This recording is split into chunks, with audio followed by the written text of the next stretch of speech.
All right. Good morning, everyone. Happy Monday. Hope everyone had a good Thanksgiving. I'll give a couple minutes, see if I get some people to roll in. I apologize. I didn't have kind of an updated time as to when I was going to do this, so just kind of winging it. So I'll give a couple minutes, see if some people roll in.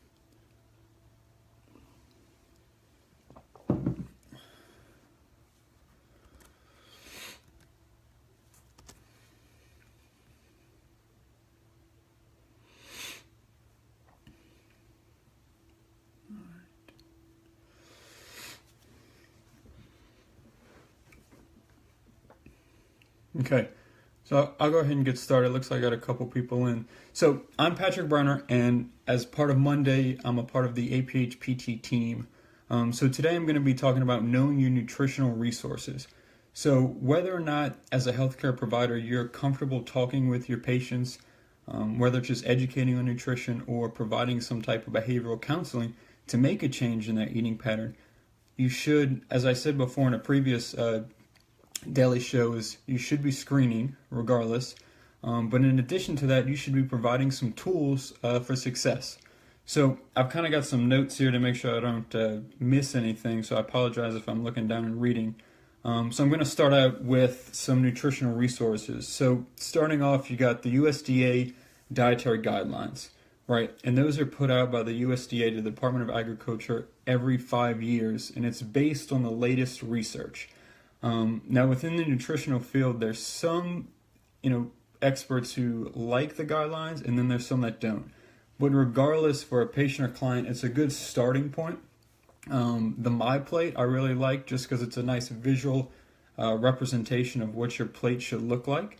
And then within the dietary guidelines and the USDA, they have the Super Tracker feature as well, which is nice for some people to kind of create that accountability and to really recognize what they're consuming to make some changes. Next, I've got nutritionfacts.org, which is by Dr. Michael Greger, and he's the author of the book How Not to Die. So it's nice in that his website, he's got a video library where he educates on different nutritional topics, and he provides the latest research in doing so. And a lot of his information kind of points towards a more plant-based eating pattern, which is what most of us should be trying to strive for. Next up, I've got a Facebook group, and I'm going to, in the comments below this, I'm going to provide a link to all of these resources as well. This Facebook group, the International Society of Sports Nutrition, it's a public group, so anybody can join it. And what it is people often post just interesting articles that have come out recently. Some of them get really detailed, just in looking at specific, vitamins or minerals, or more broad things like protein, carbohydrate intake. Sometimes it's good stuff. Sometimes it's a little iffy and off the wall, but it's definitely worth checking out. Moving on from here, I want to touch on just a couple. I've got probably 6 of them. Federal and state programs that you may or may not be aware of. So starting out, you've got the National School Lunch Program, and this is put on by the USDA. It's an entitlement program, so it's federally funded. What it does is it provides nutrition balanced foods for low cost, at a low cost or free lunch to children at school. So the institutions that participate in the National School Lunch Program, the foods that they provide have to meet certain federal meal pattern requirements. So for lunch, it has to provide on average within a week a third of the recommended intake for protein, vitamin A, vitamin C, iron, and calcium.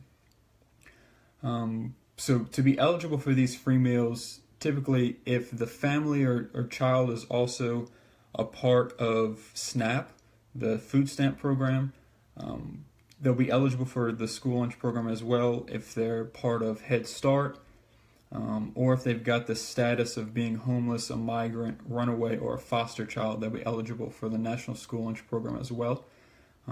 It's also based on household income and your family size. So if you're looking at a family that is 130% or less of the poverty level, they will be eligible for free lunch. And then there's the reduced lunch price, which is a poverty line of 130 to 180%. And at that reduced price for the lunch, the school can charge no more than 40 cents a lunch for that child. So that's National School Lunch. Then you've got the School Breakfast Program, which is eligibility is exactly the same for the school lunch. It's also an entitlement program. The stipulations on that is it has to provide on average 1/4 of the same nutrients. It can be traditional in that it can be offered in a cafeteria as well, just like lunch, or it can be quote unquote called the breakfast in the classroom, where it'll be items that can be given out while the teacher's giving announcements or taking attendance, or it can be a grab and go type of thing where they put the breakfast in a brown paper bag and the kid just kind of grabs it before the first class. Again, for reduced lunches, reduced price, a school can charge no more than 30 cents per breakfast. And to kind of give you an idea of what the federal poverty level is right now for 2017, an individual, just one person in a household, they're at the poverty level if their income is about $12,000 a year. So if you're looking at that 130% to 180%, you're looking at a range of about 16,000 to 22,000. To make it a little bit more realistic as far as a family, if you're looking at a family of 4, the poverty level right now is an income of just under 25,000.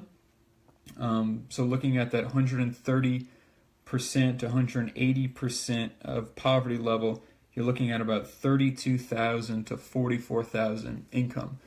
So those people would be eligible for most of these programs. Next, which is one I just actually found out about this year, is the Summer Food Service Program. And what it is it's another federally funded entitlement program, and it's basically a continuation of the school lunch, but it's in the summer. So you think about kids who solely rely on that school lunch and that school breakfast for their food intake. What do they do during the summer? So this program it's not offered at all schools. What it is, and it doesn't even have to be at a school. It's a program that the only requirement really is that you have to be 18 years or under, and you can go into an institution that's offering this and get a meal, get a lunch or get a snack. So you'll see this program sometimes run out of schools. Community centers will sometimes do them, churches, hospitals. So it doesn't have to be a school. So that's the Summer Food Service Program. Next up is SNAP, which is the Supplemental Nutrition Assistance Program. So that's going to be your food stamps. That's one of the nation's largest federally funded food program.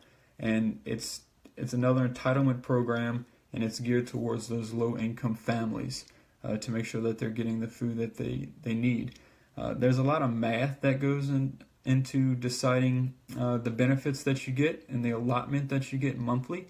Again, it's based on where you sit in regards to the poverty line.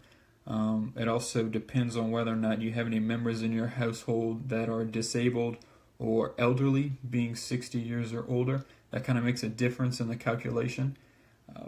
But as an average household of 4, you're looking at a max allotment of about $640 a month is what they'll get in food stamps to be able to purchase at the grocery or take part of that and actually go to a farmer's market and utilize those funds. Next up, I've got WIC, which is Special Supplemental Nutrition Program for Women, Infants, and Children. So this program is not an entitlement program. Its federal allotment is actually capped, and it's different every year. And there's actually a health exam that's required to be able to be eligible for WIC. And the program is geared towards pregnant women, postpartum, women that are breastfeeding, and then infants and children up to 5 years. So to be eligible for WIC, you need to meet the income standards. You also need to be at a nutritional risk. So the mother has to have had a history of low birth weight. The mother needs to be underweight or overweight, have had an abnormal weight gain during pregnancy, and then have anemia. So that's for the mother. And then the child, in order to be eligible, needs to have an abnormal birth weight or height, abnormal head circumference, and this is based upon the standards on the growth charts, or have abnormal hemoglobin or hematocrit levels. So that's what the mother or the child need to be eligible for WIC. And mainly what that's going to supply is going to be coupons or whatnot for iron fortified milks or cereals, and then just regular milk and cheese is what that's going to cover.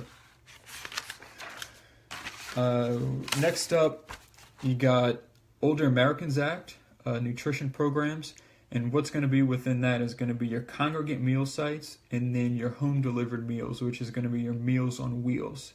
And in order to be eligible for Meals on Wheels, you've got to have a homebound status.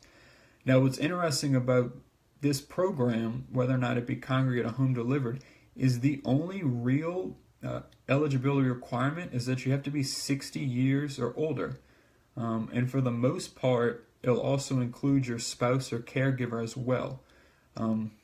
So the program's targeted towards those low-income elderly adults, targeted towards minorities, those that live in rural communities, those who speak limited English, and then those that are at risk of going into institutional care. But overall, it's really anyone 60 or older can take part in these congregate meals, and if they homebound, the Meals on Wheels. And what the program provides is you've got one hot meal 5 days a week, and that meal must meet a third of recommended intake. The thing I really like about the congregate meals is that it really addresses the social well-being of these elderly adults and really hits on the connect element that we talk about at APHPT, because those relationships and those social interactions are very important, especially when you start dealing with elderly adults. And if you look at the average age of participants of these programs, the congregate meals, on average, those that participate are 76, and those that participate on average, Meals on Wheels, are going to be 79. So like I said, that one's really just an age thing. Next up is going to be, and the last one I've got, is Senior Farmers Market Nutrition Program. And that's based on an income status as well for seniors 60 years or older.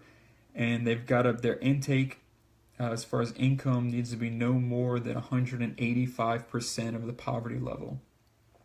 And whether or not this program is offered is going to differ state to state, but it's basically just coupons that seniors can take to farmers markets and be able to get fresh fruits and vegetables.